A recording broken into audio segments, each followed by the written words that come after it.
تیرے قدموں میں مر جاؤں۔ میں کچھ دن پہلے ایک جگہ تعزیت اور ڈرتا ڈرتا گیا تعزیت کرنے، پرانے جاننے والے تھے، دوستوں کا رشتہ تھا، تو میں ایک ہی بیٹا تھا، تو وہ مجھے پتہ چلا کہ ٹرین ایکسیڈنٹ میں انتقال کر گیا، تو میں ڈرتے ڈرتے گیا کیونکہ معاملہ مشکوک تھا۔ اور جب میں تعزیت کے لیے اندر پہنچا تو ہمارے جو انکل تھے، جن کا میرے دوست تھے، وہ ان کے کچھ عزیز کہنے لگا کہ حضرت جی آپ کے ساتھ والے باہر جا سکتے ہیں؟ تو میں نے کہا چلے جاتے ہیں۔ میں دوستوں کو گاڑی میں بھیج دیا، اور جب میں نے اس سے بات چیت کی، کہنے لگا میرا بیٹا ایکسیڈنٹ تو میں نے بنایا ہے، وہ تو خودکشی کر کے مرا ہے۔ شادی کے 11 سال بعد خدا نے ایک بیٹا دیا تھا، اور مجھ سے غلطی یہ ہوئی، میں نے کہا میرے بیٹے کو تکلیف کوئی نہ آئے، اس کے منہ سے جو نکلا میں نے اسے دیا، جو اس نے مانگا میں نے دیا۔ کہتا ہے جو شخص 16,000 مہینے کا کمائے اور بیٹے کو 40,000 کا موبائل خرید کے دے، کہتا ہے میں نے ہر سہولت اسے دی۔ پھر ایک امیر کی لڑکی سے یونیورسٹی میں پڑھتے ہوئے اس کا تعلق بنا، بچی کے میسج بھی میں نے اپنے موبائل، اس بچے کے موبائل میں دیکھے، اور اس لڑکے نے جو میسج سینڈ کیے وہ بھی میں نے دیکھے۔ پھر میں گھر پہنچ گیا، میں نے بیٹے سے منتیں کی کہ بیٹا وہ ہمیں رشتہ نہیں دیں گے، ہماری برادری بھی چھوٹی ہے اور ہمارے جیب میں پیسے بھی کوئی نہیں۔ پھر میں ان کے گھر گیا، بیٹا نہ مانا، اور میں نے اس شخص کو بلا کے کہا تیری بیٹی کے میسیج ہیں، خدا را خیال کر، اور تیرے تو 7 بچے ہیں، میری گود میں تو ایک ہی پھول کھلا ہے، میں کدھر جاؤں، خیال کر۔ اس نے کہا دوبارہ تو نے نام لیا تو ایسے کیس میں باپ بیٹے کو پھنساؤں گا کہ ساری زندگی نکل نہیں سکو گے۔ نے کہا میں نے بیٹے سے کہا کہ بیٹا میں نے پگڑی تک رکھی ہے پر مجھے رشتہ نہیں ملا، تو باز آ جا۔ کہنے لگا 3 راتیں میرا بیٹا سویا نہیں، اور مجھے کہنے لگا حضرت جی وہ 4تھی رات سویا ہے تو دوبارہ اٹھا نہیں، مجھے کہنے لگا مجھے اجازت دو کہ میں اس بیٹی کو بھی قتل کر دوں اور اس کا باپ بھی قتل کر دوں، میرا تو گھر اجڑ گیا نا۔ وہ کہنے لگا میں کبھی کبھی دوستوں کے پاس جا کے رات گزار لیتا ہوں اور میں اپنے دل کو سکون دے لیتا ہوں، لیکن اس کی ماں اس کے جوتے سینے سے لگائے پھرتی ہے، اس کی اماں اس کے پرانے کپڑے لے کے سینے سے لگائے پھرتی ہے۔ کہنے لگا حضرت جی کوئی کوشش کرو، کوئی دعا کرو کہ اللہ مہربانیاں کرے۔ میں کہہ تو نہیں سکا ان سے، لیکن میرے دل میں خیال آیا کہ کس نے کہا تھا کہ بچہ یونیورسٹی میں کو ایجوکیشن میں داخل کراؤ، کس نے کہا تھا کہ اس کے ہاتھ میں آگ کا انگارہ دو۔ میرے دوست آپ تیز آنچ، تیز آگ جلا کے اس کے قریب مکھن رکھو، اور پھر مکھن سے کہو کہ ڈلنا نہ، پھر مکھن سے کہو کہ پگھلنا نہ۔ بھئی تیز آگ قریب جلا دی اور تو کہتا ہے پگھلنا، یہ کیسا ممکن ہے؟ ہو سکتا ہے؟ بولیے نا، ہو سکتا ہے؟ لڑکا اور لڑکی کٹھے کالج میں پڑھیں، ایک کمرے میں رہیں، ایک چھت کے نیچے رہیں، ایک دوسرے کو دیکھیں، نام جانیں، فون نمبر پاس ہو، اور پھر کہنا کہ تم عشق کا چکر نہ لڑانا، کیسے ممکن ہے؟ اور بڑے سیانے بندے کہتے ہیں حضرت صاحب اعتماد ہونا چاہیے اولاد پہ۔ میرے نبی پاک کو اپنی بیویوں پہ اعتماد نہیں؟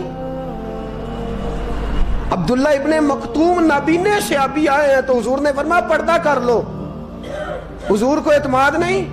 مصطفیٰ سے پاک گھر کسی کا ہو سکتا ہے؟ فرمایا پردہ کر لو، نقاب ڈالو۔ سونے وہ تو نابینا ہے، فرمایا تمہیں تو نظر آتا ہے نا، ڈالو نقاب۔ یہ اعتماد ہونا چاہیے۔ یہ کیسا اعتماد ہے کہ تو تیز آگ جلائے اور مکھن قریب رکھ کے اعتماد کر؟ یہ کیسا اعتماد ہے؟ ایک حدیث سنانے لگا ہوں، زندگی بھر بھولنا نہ، دل کی تختی پہ لکھنا یہ روایت۔ توجہ ہے آپ کی؟ جاگ رہے ہیں؟ بار والوں کو میری بات کی سمجھ آ رہی ہے؟ حدیث سنانے لگا ہوں، ابن حجر اسقلانی حدیث لائے ہیں، رسول پاک صلی اللہ علیہ وسلم نے فرمایا جہاں مرد اور عورت اکیلے ہوں، وہاں تیسرا شیطان ہوتا ہے. یہ تو پہلے بھی سنے ہوں گے نا اتنے لفظ، اس سے آگے ہیں ابن حجر حدیث کے لفظ لائے. یا رسول اللہ صلی اللہ تعالی علیہ وسلم، مرد اور عورت اکیلے ہوں تو تیسرا شیطان ہوتا ہے؟ حضور نے فرمایا ہاں. عرض کی حضور اگرچہ وہ نیک ہو، جاگ رہے نا آپ لوگ، اگرچہ وہ جہاں مرد اور عورت اکیلے ہوں وہاں تیسرا شیطان ہوتا ہے. حضور اگر وہ نیک ہو لکھ لو دل کی تختی پر.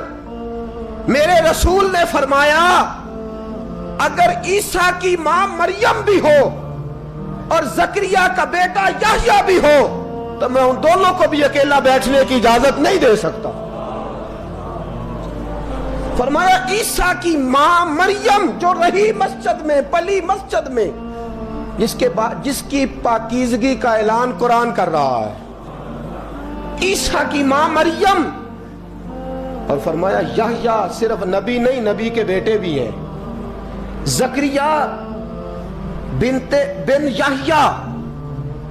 فرمایا اگر یہ دونوں بھی ہوں، ایک نبی ہو اور ایک ولی ہو، مریم اور یحییٰ بھی ہو، مریم اور زکریا بھی ہو، فرمایا میں ان کو بھی اکیلے بیٹھنے کی اجازت ہے. تو کس نیکی اور پرہیزگاری کی بات کرتا ہے؟ تو کیسا پیر ہے اس کے پاس تنہائی میں بیٹھ کے بی بی اپنا دکھڑا سنا رہی ہے؟ تو کیسا مفتی ہے؟ اٹھا کے لے جا طریقتیں شریعتیں اور جا کے سنبھال لے اپنے جبہ اور دستار میں. وہ کوئی جبہ اور دستار نہیں، وہ گند ہے. اس لیے کہ جو نبی مریم سلام اللہ علیہا کو نبی کے پاس بیٹھنے کی اجازت نہیں دے رہے، وہ پیر کس بات کی مولی ہے جو بیبیوں کو بغیر پردے کے سامنے بٹھاتا ہے؟ اور تنہا بی بی کہتی ہے میرا دکھ سن لے، کس نے اجازت دی ہے؟ اور پھر کہنا تماشا لگ گیا، سٹنڈ لگ گیا ہے. یہ شریعت بیان کر رہا ہوں، رسول اللہ کا فرمان بیان کر رہا ہوں، اور اس سے آگے ہمیں کسی دلیل کی ضرورت بالکل نہیں ہے. پتہ نہیں باپ کو کہ میرا بیٹا کیا کر رہا ہے. اندھی ہے وہ ماں جس کی بیٹی سارا دن نیٹ پہ بیٹھی رہتی ہے، اس کو خبر نہیں کیا ہو رہا. اور جب آگ گلے تک آتی ہے نا، داڑیاں جب جلنے لگتی ہیں تو ہمیں خیال آتا ہے یہ کیا بن گیا ہے. اور جب ماں کا دوپٹہ کھینچنے لگتا ہے نا سگا بیٹا کہ چل میرا رشتہ مانگ، پھر اس کو پتا چلتا ہے کہ یہ تو معاملہ ہی بڑا خراب کر لیا میں نے. میرے دوست، جوانی زیادہ پیسے کمانے کا نام نہیں. اگر تو قیمتی کپڑے پہنتا ہے تو تو جوان نہیں. تو 50 کلو وزن بائیں ہاتھ سے اٹھا لیتا تو تو جوان نہیں. اگر تو ڈگریوں کا ڈھیر لگایا ہے اور تیرا دراز اور الماری بھر گئے ہیں تو تو جوان نہیں. اور اگر تو نے اپنے خاندان اور معاشرے میں اونچا افسر بن کے نام کما لیا تو جوان نہیں. جوان اس کو کہتے ہیں جس کی جوانی پاکیزہ ہوتی ہے. جوان اس کو کہتے ہیں جس کی نظر جھکی ہوئی ہوتی ہے. جوان اس کو کہتے ہیں جو حیا کا پتلا ہو. جوان اس کو کہتے ہیں جو شرم کا پیکر ہو. جوان اس کو کہتے ہیں جس کی نظر سے معاشرے کی بہو بیٹیاں بچی ہو. جوان وہ ہوتا ہے، جوان بھی ہو پاکیزہ بھی ہو، جوان وہ ہوتا ہے کہ میرے رسول پاک نے فرمایا صبح قیامت اللہ عرش کے سیدھے جانب جوان کھڑا کرے گا. 30 سال کا جوان، چڑھتی جوانی، خوبصورت آنکھیں، روشن چہرہ، اس کا وجود طاقت والا. نبی آگے بڑھ کے پوچھیں گے یا اللہ یہ کون ہے جو تیرے دائیں جانب کھڑا ہے؟ اللہ فرمائے گا یہ وہ جوان ہے کہ خوبصورت عورت نے اسے کہا تھا میرے ساتھ منہ کالا کر لے، پر اس نے نظر جھکا کے کہا تھا انی اخاف اللہ. نہ بھائی میں تو اپنے اللہ سے ڈرتا ہوں. فرمایا یہ پاک جوانی والا ہے، یہ حاجی نہیں، نمازی نہیں، یہ ولی نہیں، یہ صوفی نہیں، یہ وہ نہیں جو غوث زمان ہو، قطب دورہ ہو، پیر طریقت نہیں، مفتی وقت نہیں. یہ خالی جوان ہے پر پاک جوانی لے کے آیا ہے. یہ خالی جوان ہے پر پاکیزہ جوانی لے کے آیا. یہ خالی جوان ہے پر اس کی نظروں میں حیا بڑی ہے. یہ پاک، یہ کیا تماشا لگ گیا؟ عشق کا چکر. اور آج جتنی مصیبتیں کھڑی ہوئی ہیں اس عشق مجازی کے روگ نے کھڑی کر دی ہیں. ہر جوان, ہمارا ایک بچہ تھوڑے دن پہلے اس علاقے کا محمد طیب نام کا شہید ہو گیا. وہ ایک کونے میں رہنے والا, ایک محلے میں ایک چھوٹے سے کونے میں رہنے والا بچہ تھا نا. میرے ساتھ دوست موجود ہیں. صبح سے لے کر ساری رات میں افسوس کرتا رہا, میں جنازے میں کیوں نہیں گیا, میں جنازے میں کیوں نہیں گیا. وہ بچہ پاک فوج کا وہ شہادت اختیار کر گیا تو فخر سے سر بلند کر گیا اپنا. لیکن جو بی بی کے لیے ساری رات روتے رہتے ہیں وہ شہید ہو سکیں گے؟ جو ساری رات ٹھنڈ میں کھڑے ہو کے عورت کے ساتھ گفتگو کرتے رہتے ہیں اور جو سارا دن دل میں گند رکھتے ہیں بی بی کے لیے, ان کے ہاتھ میں تلوار آئے گی؟ یہ بہو بیٹیوں کی عزتیں بچا سکیں گے؟ عافیہ صدیقیہ جیلوں میں جل گئی امریکہ کی, اور وہ جب بھی خط لکھتی تھی کہتی تھی کوئی محمد بن قاسم نہیں بچا, وہ کہتی تھی کوئی شہاب الدین غوری نہیں بچا.